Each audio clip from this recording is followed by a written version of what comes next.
또 예수님께서 초막절 명절 끝날 곧 큰 날에 하신 말씀입니다. 7장으로 넘어가서 7장 37절을 보겠습니다. 명절 끝날 곧 큰 날에 예수께서 서서 외쳐 이르시되 누구든지 목마르거든 내게로 와서 마시라. 나를 믿는 자는 성경의 이름과 같이 그 배에서 생수의 강이 흘러나오리라. 자, 이 말씀을 하시고 이어서 오늘 본문 말씀을 하셨다라는 겁니다. 오늘 본문 12절 말씀을 보겠습니다. 예수께서 또 말씀하여 이르시되 그랬어요. 나는 생수의 강이다 라고 말씀하시고 또 이어서 나는 세상의 빛이다 라고 말씀하셨다는 겁니다. 이걸 어떻게 알 수 있죠? 자, 7장 53절을 보겠습니다. 그 앞에 가로가 쳐져 있죠. 자, 그 가로가 어디서 닫혔습니까? 8장 11절에 가서 닫혔습니다. 그러니까 음행 중에 잡혀온 여인을 용서해 주는 이야기는 가로 속에 있습니다. 자, 53절 앞에 보니까 가로 앞에 1이라고 하는 숫자가 있어요. 나뇌로 쭉 따라가 보면 이런 설명이 있는 것을 볼 수 있습니다. 어떤 사본에는 7장 53절부터 8장 11절까지 없음. 여러분 성경에도 다 그렇게 되어 있죠? 이게 뭘 의미할까요? 요한복음의 원본은 지구상에 없습니다. 사본만 있습니다. 그 사본은 필사본입니다. 다 손으로 뺏겨 쓴 겁니다. 그렇다면 필사하는 사람이 이 내용을 어떻게 실수로 싹 빼먹고 써서 이 내용이 없는 걸까요? 그럴 가능성은 매우 적다고 학자들은 말합니다. 그것보다는 원본에는 원래 없었는데 시간이 좀 흘러서 누군가가 첨가시켰을 수 있다. 이것이 더 가능성이 크다라고 학자들이 봅니다. 자, 그렇다면 가로 안에 있는 내용을 건너뛰어서 읽으면 오늘 본문도 언제 하신 말씀이에요? 명절 끝날에 하신 말씀. 곧 큰 날에 하신 말씀이다 라고 하는 것을 우리가 알 수 있다는 거예요. 자, 그 명절은 어떤 명절입니까? 초막절입니다. 초막절은 이스라엘 백성이 광야 40년의 그 광야 생활을 기념하는 절기입니다. 그래서 그들은 광야에서 초막을 짓고 살았듯이 초막을 짓고 7일간 그곳에서 생활하면서 과거의 광야 생활을 했던 것을 재현합니다. 광야 생활에서 이스라엘 민족에게 가장 큰 은혜는 무엇이었을까요?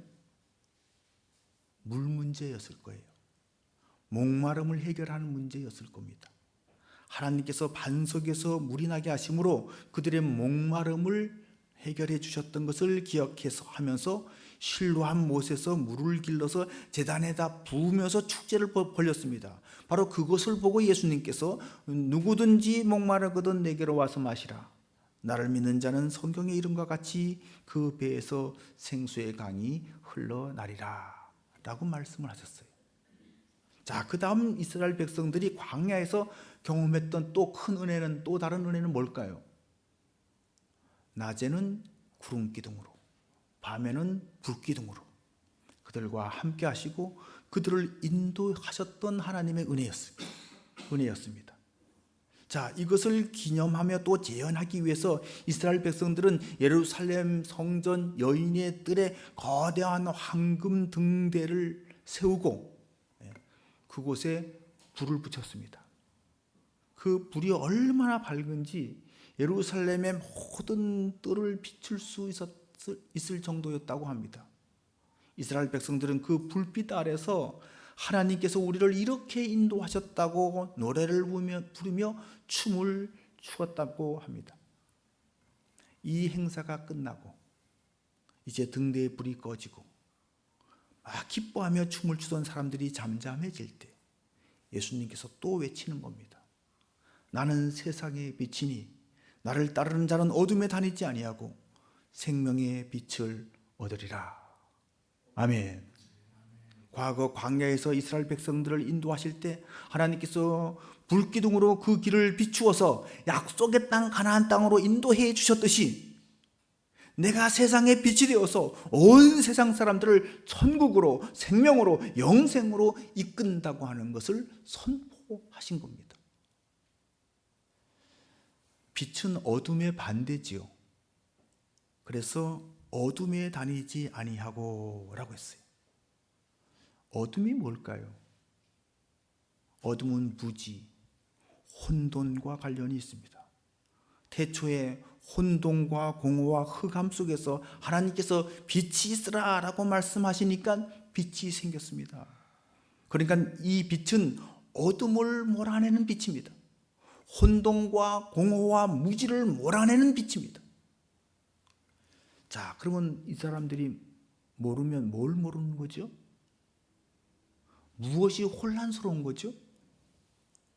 여러분, 인생이 왜 공허하고 허무할까요? 인생의 의미를 모르기 때문입니다. 왜 사는지를 모르는 것입니다. 그래서 혼란스러운 것입니다. 어디서 왔는지, 어디로 가는지, 무엇을 해야 하는지 인생의 뜻과 의미와 가치를 모르는 것이 바로 어둠인 겁니다. 자, 이런 어둠은 풀리지 않는 어떤 어려움에 봉착하게 될 때 더 캄캄하게 느껴집니다. 더 깊게 느껴지는 거예요. 앞이 보이지 않는 막막한 상황, 해결되지 않는 문제, 그리고 내면의 깊은 곳에 그 불안함이 막 우리를 에워싸게 될 때 우리는 바로 이것을 뭐라고 부릅니까? 어둠에 휩싸였다 그럽니다. 어둠의 가장 큰 특징이 뭘까요? 보이지 않는다는 거예요. 어디로 가야 할지 보이지 않아요. 어떻게 해결해야 될지 길이 보이지 않아요. 무엇이 위험인지 알 수가 없어요. 그래서 두려움이 찾아오는 거예요. 그러면 어둠의 반대인 빛은 무엇입니까? 인생이 무엇인지 아는 거예요. 어디서 왔는지, 어디로 가는지, 무엇을 해야 하는지 알게 해주는 것이 여기서 빛입니다. 인생의 의미와 가치를 아는 것입니다. 인생길이 보이는 것입니다. 해결의 실마리가 보이는 것입니다. 14절에서 그것을 예수님께서 말씀하십니다. 나는 내가 어디서 오며 어디로 가는 것을 알거니와 너희는 내가 어디서 오며 어디로 가는 것을 알지 못하느니라. 예수님은 나는 어디서 왔으며 어디로 가는지 알고 있다. 누가 나를 보냈고 왜 보내셨는지 안다. 예수님은 이것을 너무나 잘 알고 있다는 얘기예요. 그래서 예수님은 수차례 자신이 무슨 일을 해야 하는지를 밝힙니다. 요한복음 4장 34절에서는 이렇게 표현했습니다. 나의 양식은 나를 보내신 이의 뜻을 행하며 그의 일을 온전히 이루는 이것이니라. 이 말씀은 사마리아 수가성 여인을 전도하신 후에 하신 말씀이죠. 여기서 이 양식이란 말이 보람이라고 하는 의미라고 말씀을 드렸던 것을 기억합니다. 내 인생의 보람, 내 인생의 가치는 영혼을 구원하는 것인데 그것이 나를 보내신 그분의 뜻을 행하는 것이다 라고 말씀하고 있는 겁니다. 다시 말해서 누가 보냈는지 왜 보냈는지 예수님은 안다는 얘기죠. 자, 요한복음 6장 38절에서는 이것을 이렇게 표현했습니다. 내가 하늘에서 내려온 것은 내 뜻을 행하려 함이 아니요 나를 보내신 이의 뜻을 행하려 함이니라. 내가 하늘에서 내려온 것은 곧 하나님께서 보내셔서 왔다는 얘기죠. 그리고 보내신 그분, 나를 보내신 아버지의 뜻을 행하는 것이 내 삶의 목적이라는 겁니다. 사랑하는 성도 여러분, 여러분은 어디서 왔는지 아십니까? 여러분은 어디로 가고 있습니까? 여러분은 왜 살고 있습니까? 여러분도 예수님처럼 하나님께로부터 왔다가 하나님의 뜻을 행하며 살다가 하나님께로 돌아가야 할 존재라는 것을 알고 있습니까? 알고 있습니까? 네, 이게 여러분 인생의 정도라는 거예요. 인생의 바른 길이라는 거예요. 옆 사람한테 혹시 물어보세요. 어디로 가고 있습니까? 옆 사람한테 물어보세요. 물어보세요. 대답하셨어요? 천국으로 가고 있는. 알고 있느냐고 물은 거예요. 천국으로 가냐고 물어보지 말고 어디로 가는지 아냐고 물어보라 그랬어요. 어디로 가십니까? 물어보셨어요? 알고 있대요? 알고 있다 그래 그 얘기를 들었습니까? 그러면 이렇게 대답해 주죠. 그 길을 잃지 말고 끝까지 잘 가시기 바랍니다 하고 축복해 주세요. 아멘. 그렇죠. 우리 인생이 그거예요. 네. 자, 그러면 어떻게 해야 그 길을 잘 갈 수 있을까요? 네. 오늘 본문에서 이렇게 말합니다. 나를 따르는 자는 이렇게 했어요. 네. 따른다고 하는 것은 단순한 어떤 믿음에서 또 한 발 더 나간 것이죠. 그렇죠? 예수님은 길이고 진리고 생명입니다. 예수님을 따를 때 그 길은 진리의 길이고 그 길은 생명의 길이고 그 길은 구원의 길이에요. 그 길은 결국은 하나님께로 이르는 길이에요. 예수님을 따를 때 우리는 하나님께로 돌아갈 겁니다. 아멘. 아멘. 그러면 여러분에게 질문 하나 더 하겠습니다. 그러면 여러분의 인생도 빛인가요? 예수님께서 나는 어디서 왔고 어디로 가는지를 내가 알고 있기 때문에 내가 세상의 빛이다. 그렇게 말씀하시는 거죠. 그렇게 말씀하셨다면 나도 내 인생이 어디서 왔고 어디로 가는지 알고 있어야죠. 그렇죠? 그러면 여러분도 세상의 빛인 겁니까? 아멘? 네. 그 아멘이 맞는 말일 수도 있고 틀리는 말일 수도 있다는 거예요. 네. 그러니까 예수님께서 빛이신 그 예수님께서 우리를 향해서 너희는 세상의 빛이다 라고 분명히 말씀했습니다. 마태복음에서. 자, 그래서 우리가 빛 대신 예수님을 따를 때 우리에게 이 생명의 빛이 있어서 세상을 밝힐 수 있습니다. 그런데 그런 의미에서의 빛과 오늘 본문에서 예수님이 선포하시는 나는 세상의 빛이다 라고 말씀하실 때 그 빛은 의미에 있어서 차이가 있습니다. 이것은 작은 차이가 아니에요. 아주 큰 차이예요. 어떤 차이가 있을까요? 예수님을 믿고 따르지 않고는 우리는 빛이 될 수 없다는 차이예요. 다시 말해서 우리가 예수님이 누구신지 알 때, 예수님께서 어디서 오셨고 어디로 가시는지 알 때, 예수님께서 이 땅에 오신 목적을 알 때, 그것이 우리의 인생의 빛이 되고 우리도 세상을 비치는 빛이 될 수 있다는 겁니다. 네. 그래서 예수님은 권한적이고 절대적인 빛이고 우리는 그 빛을 받아서 반사하는 상대적인 빛이라는 거예요. 이걸 구분하지 못하면 다 이단돼요. 그렇죠? 다 자기가 빛이라고 하면 절대적 빛이라고 그러면 다 이단인 거예요. 우리는 상대적 빛입니다. 그렇죠? 예수님을 바라볼 때 그때만 우리에게는 빛이 있을 수가 있는 거예요. 할렐루야. 자, 요한복음 17장 3절입니다. 영생은 곧 유일하신 참 하나님과 그가 보내신 자 예수 그리스도를 아는 것이니이다. 자, 구원은 영생이 구원이죠. 구원은 예수님이 어디서 왔는지, 왜 오셨는지, 어디로 가는지를 아는 것에서부터 시작이 된다는 거예요. 이걸 모르면 우리 인생에는 의미가 없습니다. 만약 이걸 모르고 내가 인생의 가치와 목적을 알고 있다고 한다면 잘못 알고 있는 거예요. 속고 있는 거예요. 모르는데 아는 줄로 착각하고 있는 거예요. 그래서 예수님이 어디서 와서 어디로 가시는지 아는 것은 내가 어디서 와서 어디로 가는 그것을 아는 것만큼이나 중요합니다. 아니, 그 이상 중요한 거예요. 예수님은 하나님께서 보내셔서 오셨습니다. 예수님은 우리도 하나님께로 이끌기 위해서 오셨습니다. 예수님은 하늘에 우리를 위한 처소를 마련하기 위해서 다시 아버지께로 가셨습니다. 우리는 우리 스스로 아버지께로 갈 수가 없습니다. 우리는 우리 스스로 아버지 앞에 설 수도 없습니다. 우리는 우리 스스로 여러분 천국에 갈 수가 없다는 얘기예요. 우리는 우리를 구원하기 위해서 보내신 예수님 없이 우리의 인생의 의미, 인생의 가치를 알고 의미 있게 우리 인생을 살아낼 수가 없다는 거예요. 왜냐하면 우리 인생은 예수님이 없으면 어둠이기 때문에 그렇습니다. 예수님이 없으면 혼돈과 공허에 빠질 수밖에 없기 때문에 그렇습니다. 예수님 없이는 그저 흙에서 왔다가 흙에서 돌아갈 존재, 그 이상의 존재가 될 수 없기 때문에 그렇습니다. 그래서 우리는 철저히 예수님께 의존해 있는 절대적으로 의존적인 존재예요. 절대 의존의 존재예요.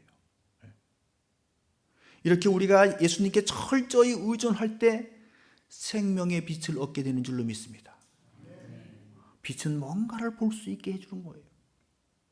이 빛을 받으면 보이지 않던 아버지 나라가 보이는 거예요.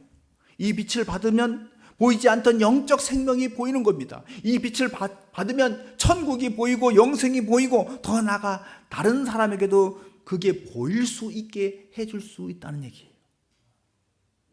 빛은 누군가에게 뭔가를 보게 만드는 거잖아요. 보게. 이게 빛된 삶이에요. 예수님을 통해서 내가 어디서 와서 어디로 가는지, 왜 살아야 하는지, 인생의 방향과 목적을 아는 그 삶이 빛나는 인생, 빛된 인생이 되는 겁니다. 그래서 예수님은 제자들에게 이렇게 말합니다. 나도 너희를 보낸다. 나도 너희를 보낸다. 예수님은 누구에게서 왔어요? 아버지께서 보내셔서 왔어요. 근데 예수님께서도 우리에게 나도 너희를 보낸다.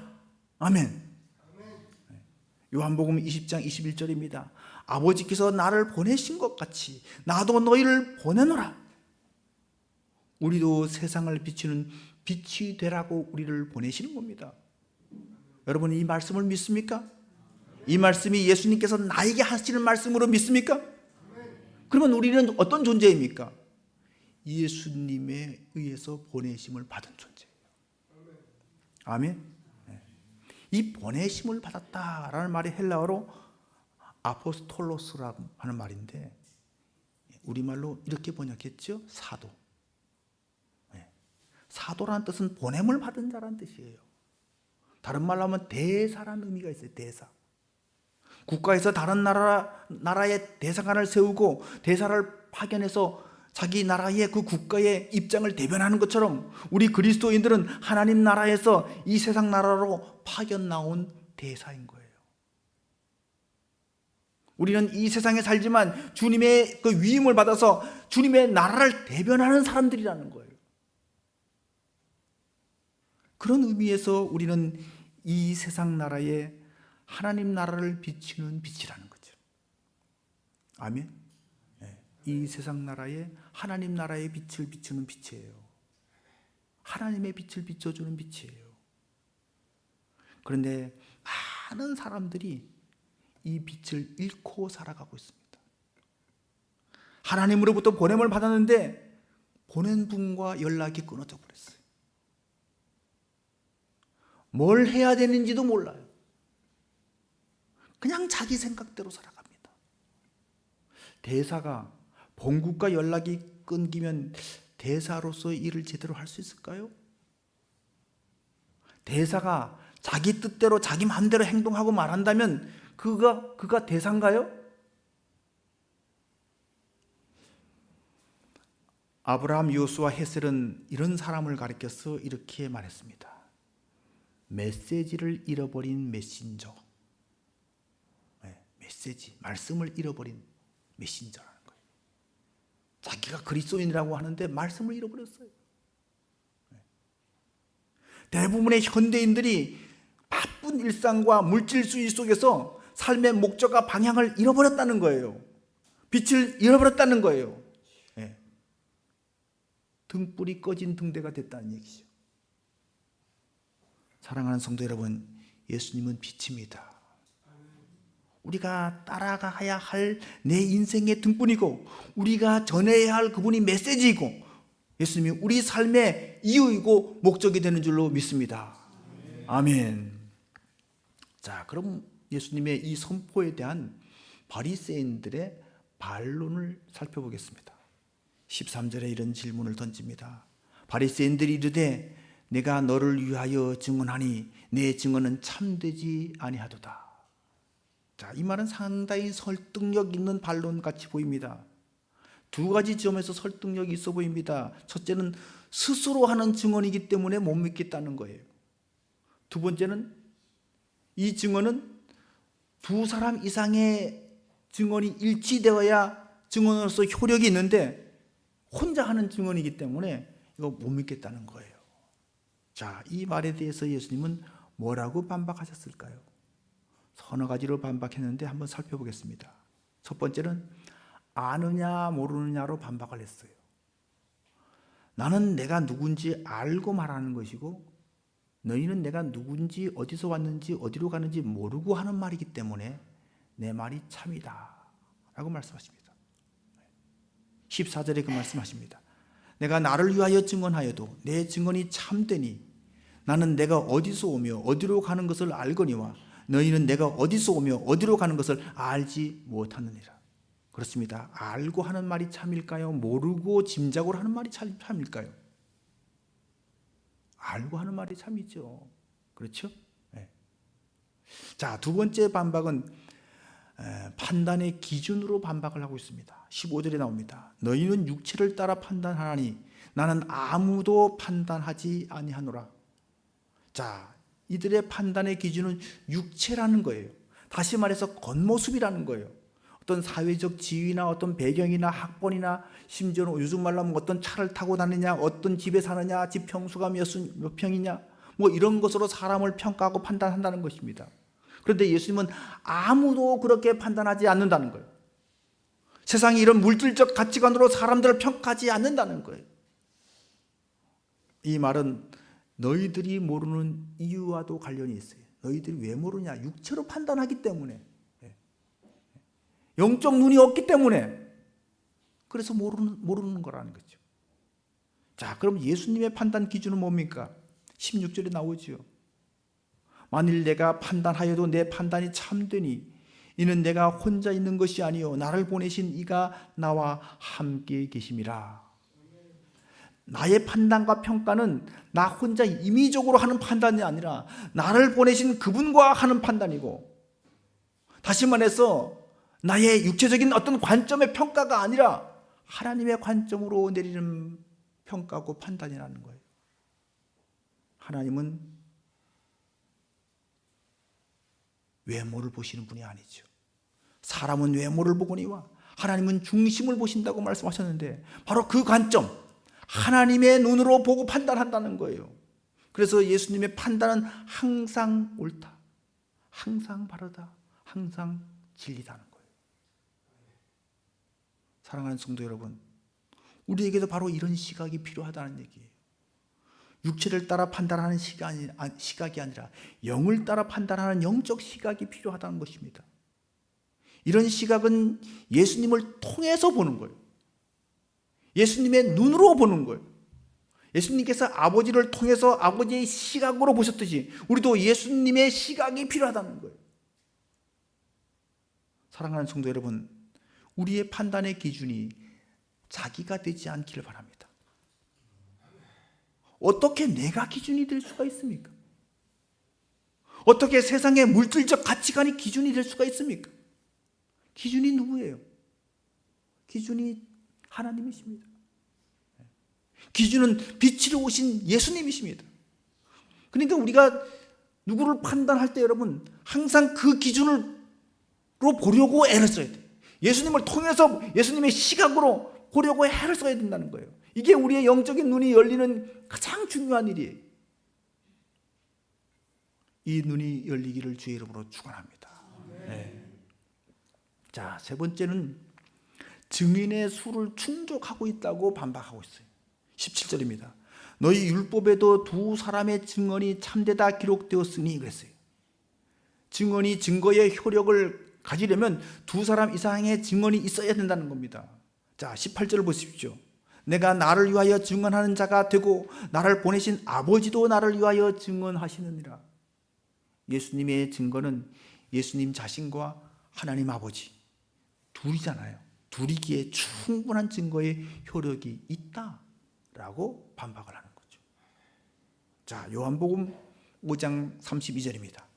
나를 위하여 증언하시는 이가 따로 있으니 나를 위하여 증언하시는 그 증언이 참인 줄 아노라. 나를 위하여 증언하시는 그분이 누굴까요? 아버지, 하나님 아버지. 37절 계속해서 이렇게 말합니다. 또한 나를 보내신 아버지께서 친히 나를 위하여 증언하셨느니라. 아버지의 증언이 참되다는 겁니다. 그러니까 내 말을 못 믿겠으면 아버지 말을 믿어라. 이렇게 반박하시는 거예요. 자, 그러니까 이들이 다시 이렇게 묻습니다. 내 아버지가 어디 있느냐? 자, 이 질문은 무슨 질문인가요? 하나님이 어디 있느냐라는 질문이죠. 네. 이게 오늘 우리의 질문이기도 합니다. 하나님은 어디 계실까요? 지금 이들 여기 본문 속에 들어가면 지금 이들 눈앞에 누가 있는 거예요? 육신을 입으신 하나님이 계신 거잖아요. 그죠? 지금은 허름한 옷을 입었고 행색은 초라해 보지만 그것은 육체를 따라보는 것이고 영의 눈이 열리면 예수님이 하나님으로 보일 텐데 그것을 보지 못해서 이런 질문을 던지는 거예요. 자, 이 질문은 예수님께서 빌라도 앞에 섰을 때 빌라도가 똑같은 질문을 던졌어요. 요한복음 18장 38절입니다. 진리가 무엇이냐? 똑같은 질문이에요. 내 아버지가 누구냐? 어디 있느냐? 진리가 무엇이냐? 진리를 앞에 세워놓고 진리가 무엇이냐고 물어보는 거예요. 자, 왜 못 보는 걸까요? 빛이 없어서 못 보는 거예요. 영적인 빛이 없어서, 영의 눈이 어두워서 진리를 앞에 놓고도 진리를 찾고 있는 거예요. 빛이 왔는데 어둠이 깨닫지 못하더라. 요한복음 앞에서 그랬죠? 지금 그 상태인 거예요. 영적인 눈이 멀어서, 영적인 장님이기 때문에 빛을 보지 못하고 있는 거예요. 이것을 어거스틴은 이런 말로 표현을 했습니다. 영원한 아름다우심이여, 너무 늦게 당신을 사랑했습니다. 보소서, 당신은 내 안에 계셨는데 나는 밖에 있었습니다. 나는 밖에서 당신을 찾았습니다. 당신이 만드신 아름다운 것들 속에서 추한 모습으로 헤맸습니다. 당신은 나와 함께 계셨지만 나는 당신과 함께 있지 않았습니다. 이게 참회록에 나오는 어거스틴의 고백이에요. 네, 그렇습니다. 예수님은 하나님을 계시해 주신 분이에요. 예수님은 하나님을 우리에게 드러내 주신 하나님의 형상이요 하나님의 본체이십니다. 우리가 하나님을 알아야 어디서 왔고 어디로 가는지, 무엇을 해야 하는지, 어떻게 살아야 하는지 아는데 예수님을 보고도 하나님을 모릅니다. 그분이 우리 곁에 와 계신데도, 이미 우리 안에 오셨는데도 우리는 모르고 엉뚱한 곳에 가서 진리를 찾고 예수님을 찾고 하나님을 찾고 있다는 거예요. 그런데 바리새인들의 모습을 보면서 예수님께서 이렇게 말씀하십니다. 너희는 나를 알지 못하고 내 아버지도 알지 못하는도다. 나를 알았더라면 내 아버지도 알았으리라. 자, 이 말씀은 사도 요한이 요한복음을 시작할 때 이미 선포한 말씀이에요. 다시 요한복음 1장을 보겠습니다. 1장 1절 2절입니다. 태초에 말씀이 계시니라. 이 말씀이 하나님과 함께 계셨고 이 말씀은 곧 하나님이시라. 그가 태초에 하나님과 함께 계셨고. 자, 이것은 태초, 영원한 과거를 말하고 있죠. 예수님은 태초에 영원 전부터 하나님과 함께 계셨습니다. 자, 그런데 그 하나님이, 그 예수님이 어떻게 됐습니까? 14절, 1장 14절에 이렇게 말합니다. 말씀이 육신이 되어 우리 가운데 거하시며 우리가 그의 영광을 보니 아버지의 독생자의 영광이요 은혜와 진리가 충만하더라. 아멘. 하나님과 함께 계셨던 말씀인 예수님께서 지금 어디 계신다는 거예요? 말씀이 육신이 되어서 우리 가운데 계신다는 거예요. 말씀이 육신이 되어서 우리 속으로 오셨다는 거예요. 태초에 하나님과 함께 계시던 그분이 지금 우리와 함께 계시다는 거예요. 무엇으로 함께 계십니까? 진리로 함께 계시는 거예요. 영광으로 함께 계시는 거예요. 은혜로 함께 계시는 거예요. 그런데 눈이 어두워서 보지를 못하는 거예요. 그래서 예수님께서 안타까움으로 나도 알지 못하고 아버지도 알지 못한다. 나를 알았더라면 아버지도 알았을 텐데 라면서 안타까운 마음을 금하지 못하는 거예요. 사랑하는 성도 여러분, 더 이상 하나님을 찾아 헤매지지 않기를 바랍니다. 더 이상 진리를 찾아 방황하지도 않기를 바랍니다. 진리는 이미 우리에게 와 계십니다. 하나님은 이미 우리 안에 와 계신 거예요. 이걸 발견하고 이걸 확인한 사람은 빛을 본 사람이고 인생의 가치와 의미를 아는 사람이고 어디서 와서 어디로 가는지를 아는 사람이에요. 사랑하는 성도 여러분, 빛이신 주님이 이미 우리 안에 와 계십니다. 진리신 주님이 이미 우리와 함께 하고 계십니다. 이미 우리에게 이 빛이 되어서 우리의 인생길을 환히 비춰주고 있다는 거예요. 그래서 그분이 내 발의 등이요 길이 되어 주셨다는 얘기예요. 이걸 볼 수 있는 눈이 여러분에게도 쫙 열려서 기쁨으로 확신 가운데서 그 길을 힘차게 걸어갈 수 있는 저와 여러분 될 수 있기를 주의 이름으로 축원합니다. 아멘. 기도하겠습니다. 세상의 빛으로 오신 주님, 우리 눈을 열어 이 빛을 보게 하옵소서. 주님께서 아버지의 보냄을 받아 보내신 그분의 뜻을 이루고 보내신 아버지께로 돌아가셨듯이 우리도 보내신 주님의 뜻을 이루고 다시 주님께서 예비해 놓으신 아버지 집으로 돌아갈 수 있게 해 주시옵소서. 예수 그리스도 이름으로 간절히 기도드렸사옵나이다. 아멘.